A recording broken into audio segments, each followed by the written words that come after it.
जय Jagannath my dear friends, good morning.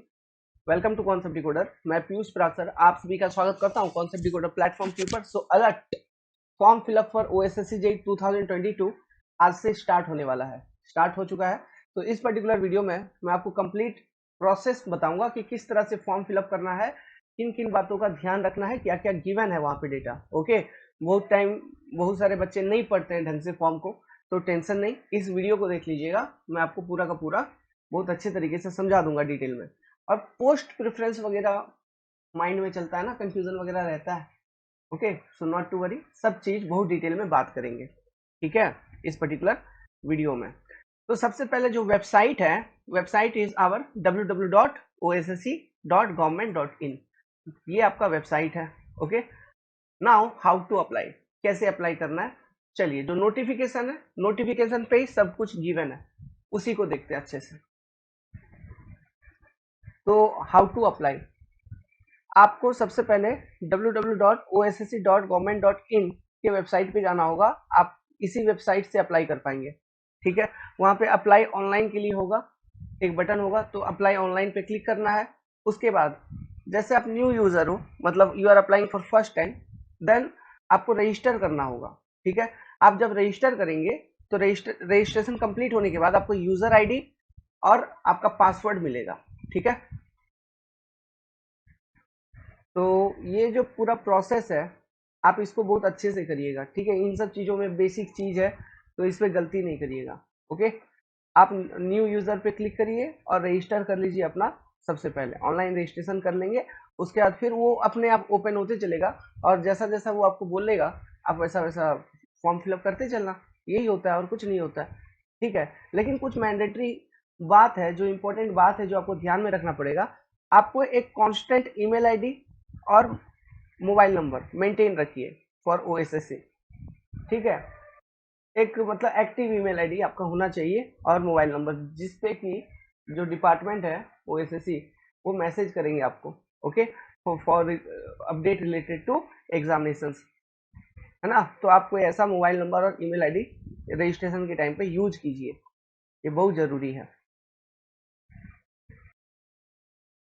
अब देखिए, आपका रिसेंट पासपोर्ट साइज, ठीक है, आप यूज क्या करेंगे, अपना recent passport size colour photograph आप यूज करेंगे। जेपीजी या जेपीईजी फॉर्मेट में होगा, और जो साइज रेंज है 20 KB टू 100 KB के बीच में रखिए साइज, ठीक है। ये रजिस्ट्रेशन के टाइम पे अपलोड करना होगा, फोटो दोगे। उसके बाद पूरा का पूरा सिग्नेचर, जो आपका कंप्लीट सिग्नेचर होता है, फुल स्पेसिमेन सिग्नेचर, ठीक है, ये भी आपको चाहिए, इसका भी स्कैन कॉपी रखिए। नेक्स्ट, लेफ्ट लेफ्ट या राइट थंब इम्प्रेशन दोनों, ठीक है, thumb impression of the applicant, ये भी चाहिए, ये भी देना है, अपलोड करना है। स्कैंड इन जेपीजी या JPG format between 20 KB to 50 KB shall be kept handy for uploading during registration।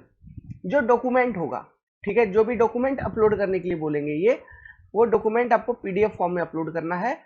Range between 100 KB to 500 KB, जो पीडीएफ फाइल का साइज होगा वो 100 KB टू 500 KB के अंदर होना चाहिए। और जो पासपोर्ट साइज फोटोग्राफ है उसका साइज 20 to 100 KB तक होगा। अब जो सिग्नेचर है, लेफ्ट राइट थंब इम्प्रेशन है, ये 20 to 50 KB के अंदर आपको मेंटेन रखना है। आप अपना सर्टिफिकेट वगैरह भी अपने पास रखिएगा, जब आप फॉर्म फिलअप करेंगे। सर्टिफिकेट हो गया, मार्कशीट हो गया, आधार नंबर वगैरह, है ना, या अदर डॉक्यूमेंट जो भी है उसको अपने पास रेडी रखिएगा to fill the educational qualification, क्योंकि एजुकेशनल क्वालिफिकेशन फिलअप करने के लिए आपको सर्टिफिकेट देख के फिल करना होगा। Now important point, SC ST SC BC category candidate, ठीक है, आपका अगर ये कैटेगरी में आता है और आपके पास वैलिड कास्ट सर्टिफिकेट नहीं है, लेट्स सपोज कि अभी आपके पास कास्ट आप तो बनाएंगे, लेकिन मान लीजिए जैसे SC BC को अपडेट करना पड़ता है, तो ये अब आपके पास अभी वैलिड अपडेटेड SC BC का सर्टिफिकेट नहीं है, या SC ST वाला नहीं है, कुछ भी कोई भी प्रॉब्लम है इसमें, ठीक है, देन आपको, आप तो अप्लाई करिए कैटेगरी में, कोई दिक्कत नहीं होगा। वहां पे एक सेल्फ डिक्लेरेशन एक्सेप्ट करने के लिए होगा फॉर्म फिलअप करने के टाइम पे, तो जस्ट एक्सेप्ट सेल्फ डिक्लेरेशन, और फिर आप अपना सर्टिफिकेट तैयार करवा लीजिए, बनवा लीजिए।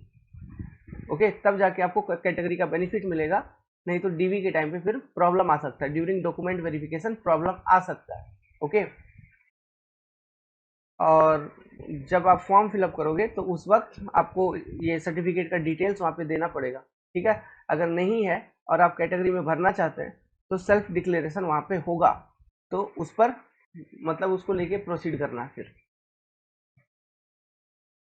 एक्स सर्विसमैन कैंडिडेट जो भी हैं, और आप अगर एज रिलैक्सेशन डिमांड कर रहे हैं, then you have to upload any of the document, okay, like discharge certificate, identity card, PPO, कुछ भी ऐसा कोई डॉक्यूमेंट चाहिए। और नो ऑब्जेक्शन सर्टिफिकेट, एनओसी आपके पास होना चाहिए, ठीक है, ये ध्यान रखिएगा। और डॉक्यूमेंट वगैरह का आपको पीडीएफ फाइल फॉर्मेट रखिएगा, क्योंकि वो अपलोड करने के लिए बोलेंगे। नाउ जो पीडब्ल्यूडी कैंडिडेट है अपने, पर्सन विद डिसेबिलिटी, उनके लिए उनको भी अपना पीडब्ल्यूडी सर्टिफिकेट, ठीक है, उनके पास होना चाहिए। आगे बोल रहा है कि the candidate should ensure that scan photograph वगैरह, सिग्नेचर वगैरह, ये सब क्लियरली विजिबल होना चाहिए, ठीक है, नहीं तो आपका फॉर्म रिजेक्ट कर दिया जाएगा। ओके, अभी देखिए एसएससी जेई में एक प्रॉब्लम आ गया था, जो कुछ बच्चे जो चश्मा पहन के आपका फोटो खिंचवाए थे, उनका फॉर्म रिजेक्ट हो गया due to glass, don't know why.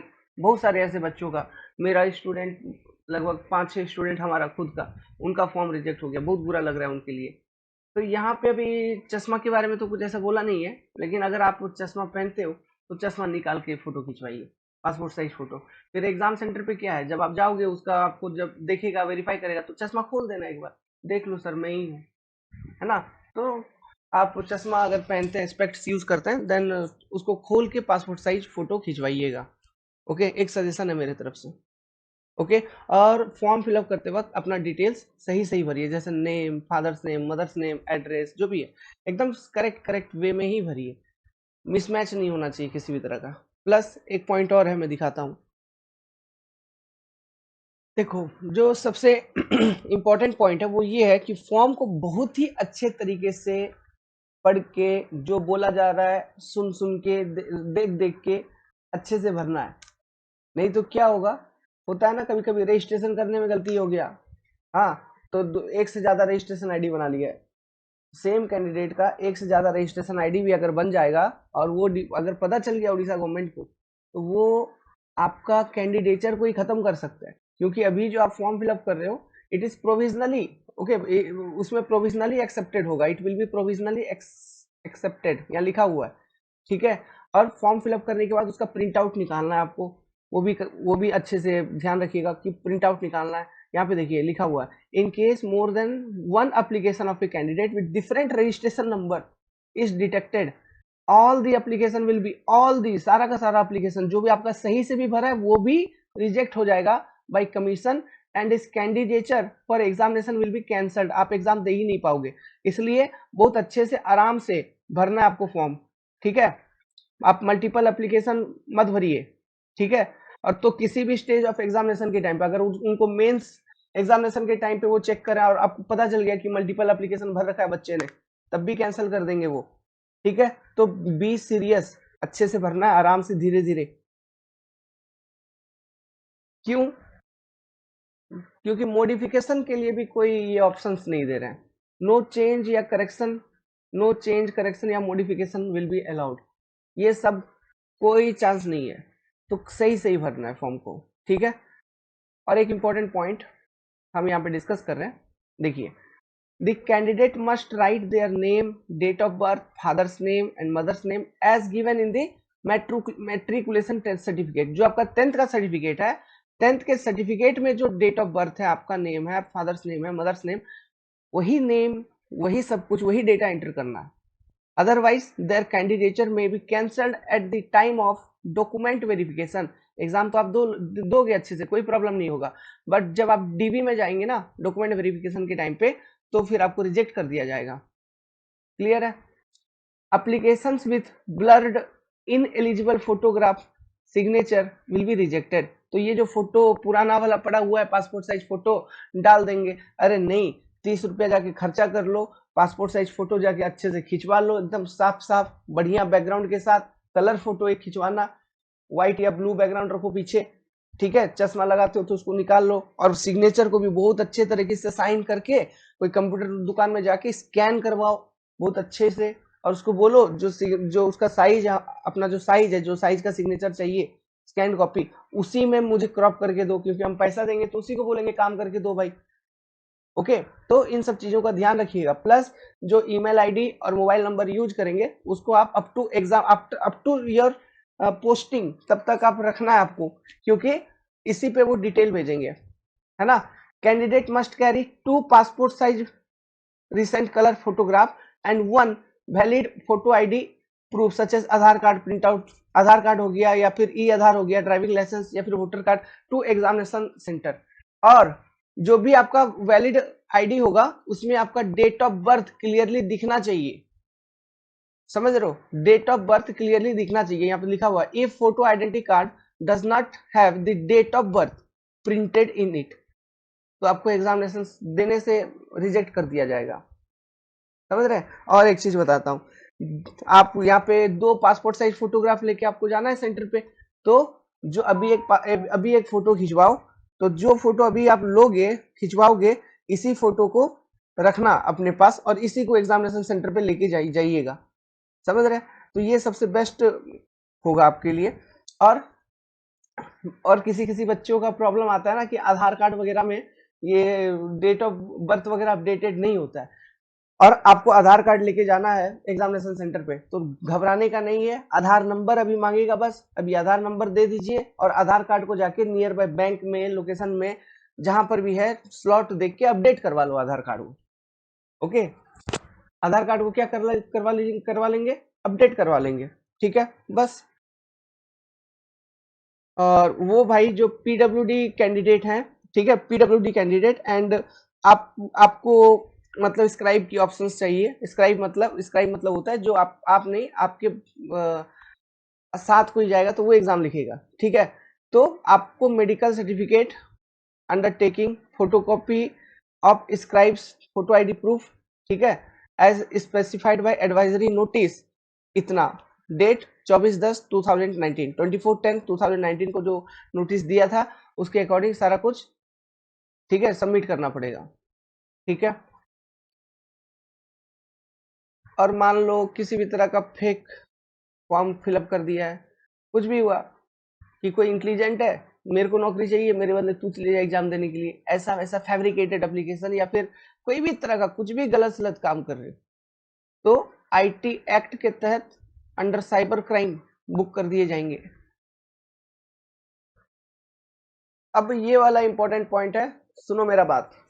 अभी फॉर्म फिलअप करते वक्त पोस्ट प्रेफरेंस मांगेगा, ठीक है, तो आप भर दो जो जो पोस्ट आपको लग रहा है दिल से कि मेरे को इसमें जानना है, इसमें जानना है, इसमें जानना है, आप अकॉर्डिंगली प्रेफरेंस डालोगे, डाल दीजिए, कोई दिक्कत नहीं है। लेट्स सपोज आपका एग्जामिनेशन में आपका सिलेक्शन हो गया, मेंस एग्जामिनेशन में भी सिलेक्शन हो गया, तो उसके बाद आपको अपॉर्चुनिटी दिया जाएगा टू रिवाइज योर ऑप्शंस, एक अनदर चांस आपको मिलेगी, ठीक है। Give me another chance, any any क्या एक सिंगर था, एनी नेम, मैं उनका नाम अच्छे से याद नहीं कर पा रहा हूँ, है ना, अनदर चांस, तो अनदर चांस भी आपको मिलेगी, not to worry, after your mains written examination, है ना। तो अभी जो भी मन में आ रहा है भर दीजिए। तो फॉर्म फिलअप का सिस्टम चालू हो चुका है आज से, और जो एंड डेट होगा आपका, वो एंड डेट है 10/12/2022। तो आप इतना टाइम तक इंतजार नहीं करो, आज ही भर दो बहुत अच्छे तरीके से फॉर्म को, ओके। किसी भी तरह का पैसा नहीं लगेगा फॉर्म फिलअप करने में, तो टेंशन नहीं है, आज ही फॉर्म को अच्छे से भर दीजिए। नाउ अब जो मेन मुद्दा है ना, जिसमें आप सभी को डाउट होगा कि इस बार तो बहुत सारा डिपार्टमेंट दिया है, तो मैं किसमें भरूं, क्या क्या भरूं, बताओ क्या भरोगे, सब ऐसा प्रॉब्लम आएगा। तो देखो भाई, उड़ीसा के अंदर जो एक पावरफुल डिपार्टमेंट है ना, ऐसे तो सभी डिपार्टमेंट के पास पावर होना चाहिए, बट जो ऐसा दिखता है जो पावरफुल डिपार्टमेंट है जो कि बहुत सारा डिसीजन लेता है, वो आपका वाटर रिसोर्स डिपार्टमेंट, WRD। तो किसी भी स्टूडेंट का, और पिछले बार भी जो वैकेंसी निकला था वो भी वाटर रिसोर्स का ही निकला था, तो किसी भी स्टूडेंट का जो फर्स्ट प्रेफरेंस होना चाहिए वो मेरे हिसाब से आप WRD में रखिए, ठीक है, और इसमें वैकेंसी भी ठीक ठाक है, ओके। अब ये पंचायती Raj and drinking water department, इसमें आपको रूरल एरिया में भेज देगा, काफी ज्यादा रूरल एरियाज में आप घूमोगे बहुत सारा। और वाटर रिसोर्स डिपार्टमेंट का देखिए ये होता है ना, ये कैनाल वगैरह का काम होता है, इरिगेशन कैनाल वगैरह। ट्विटर पे मैं एक्टिव रहता हूँ, देखते रहता हूँ, WRD वाले पोस्ट करते रहते हैं इरिगेशन कैनाल वगैरह का, है ना। तो ये डिपार्टमेंट फर्स्ट प्रेफरेंस में रहेगा तो ठीक है। यहाँ पे एक म्यूनिसिपैलिटी का भी डिपार्टमेंट है, लेकिन उसमें वैकेंसी काफी कम है, वेरी लेस। ओके, म्यूनिसिपैलिटी का देखो, ये junior engineer civil in municipality, director of municipal administration, इसमें काफी ज्यादा प्रेशर रहेगा काम का, क्योंकि म्यूनिसिपैलिटी है, म्यूनिसिपैलिटी में बहुत सारा काम का प्रेशर रहता है। और इसमें जॉब प्रोफाइल भी बहुत अच्छा होगा, तो म्यूनिसिपैलिटी भी आप अपने प्रेफरेंस में रख सकते हो। ये भी अच्छा डिपार्टमेंट है। काम बिल्कुल भी नहीं करना है, एकदम फ्री रहना है, एकदम जिंदगी में शांत रहना है, संत रहना है, कभी भी ऑफिस नहीं जाना है, ठीक है। तो वो है आपका पब्लिक हेल्थ। आप इसका बिल्डिंग देखना, बड़ा बड़ा बिल्डिंग होता है ऑफिस का, कहाँ होता है कहाँ होता है पता नहीं। कोई एक बहुत इंटीरियर एरिया में एक बहुत बड़ा बिल्डिंग होगा, कोई नहीं जाता उधर काम, मतलब जो भी ये पियून वगैरह है, वहाँ ऑफिस स्टाफ जो भी है वही लोग रहते हैं। जय हुआ तो कभी गया काम करके आ गया, बस एकदम फ्री। रियल बता रहा हूँ, रिलैक्स वाला पूरा जिंदगी है पब्लिक हेल्थ में, ठीक है। तो इसमें इसमें भी आपका ठीक ठाक वैकेंसी है 101। तो इस तरह से रखिए। और लास्ट प्रेफरेंस रख लीजिए आप पंचायती राज। कुछ नहीं मिला तो चलो यहाँ पे आके अटकेंगे, ठीक है। कुछ अगर नहीं हुआ तो इधर आके अटकेंगे पंचायती राज पे, junior engineer civil Panchayati Raj and drinking water department, ठीक है। उसके बाद तो और जो भी है आपका डायरेक्टर ऑफ फिशरी, फिशरी में मेरी एक सिस्टर है, उड़ीसा में ही, है ना। वो फिशरी में है, और वो ग्रुप ए लेवल में है, ठीक है। लेकिन वो है रायगढ़ की। अब बट उसको जॉब मिला है वो राहुल केला से बहुत इंटीरियर, पूरा उड़ीसा और झारखंड के बॉर्डर पे, समझ रहे हो। तो 4 वैकेंसी कहीं भी भेज देगा यार। तो ये चीज है। तो इन सब डिपार्टमेंट को लास्ट में रखिए, फिशरी को लास्ट में रखिए। फिर आप इसको डायरेक्टर ऑफ टेक्सटाइल में रखिए, है ना। ये भी आपका पूरा लास्ट में ही रखिए इसको। और क्या रखेंगे, तो वाटर रिसोर्स फर्स्ट पहला, क्योंकि मैक्सिमम सभी स्टूडेंट वाटर रिसोर्स को ही प्रीफर करते हैं। और अच्छी खासी वैकेंसी है इस बार वाटर रिसोर्स में, मेगा वैकेंसी है ना। तो this is your post preference, और टेंशन लेने का नहीं है। मेन एग्जामिनेशन के बाद तो आप अपना रिवाइज ही कर सकते हो, you can also revise this. अब मैं आपको वेबसाइट भी खोल के दिखा दिया, देखिए बच्चा लोग कंफ्यूज नहीं होना। This is website ossc.government.in, click करेंगे, उड़ीसा स्टाफ सिलेक्शन कमीशन का वेबसाइट आ जाएगा। वो सब तो बात किए, जो आपको ध्यान रखना चाहिए बहुत इंपॉर्टेंट पॉइंट्स, है ना। तो आप वेबसाइट को ओपन करोगे, देन न्यू एप्लीकेशन, इस पे जाइए। और न्यू एप्लीकेशन में आप यहाँ पे देख लो क्या क्या निकला है। नहीं, न्यू एप्लीकेशन नहीं, यहाँ पे ये बटन है देखिए, अप्लाई ऑनलाइन, इस पे क्लिक करिए। तो यहाँ पे दिखा देगा ऑन गोइंग रिक्रूटमेंट डिटेल्स। तो अभी आया नहीं है वेबसाइट के ऊपर, लेकिन आज से फॉर्म फिलअप चालू होगा, तो कभी भी आ जाएगा, ठीक है। तो उससे पहले अपना आज ही अगर आपको भरना है, तो आज अपना सारा डॉक्यूमेंट वगैरह जो भी है सब कुछ रेडी करके रखिए, ठीक है। जब कभी भी आ सकता है ये यहाँ पे लिंक अप्लाई करने का, ओके। वेल, तो ये तो था फॉर्म फिलअप का। एबे सांगो माने कथा है आमर विषय, ओके। अब हम अपना बात करेंगे, थोड़ा बात करना पड़ता है, बताना पड़ता है।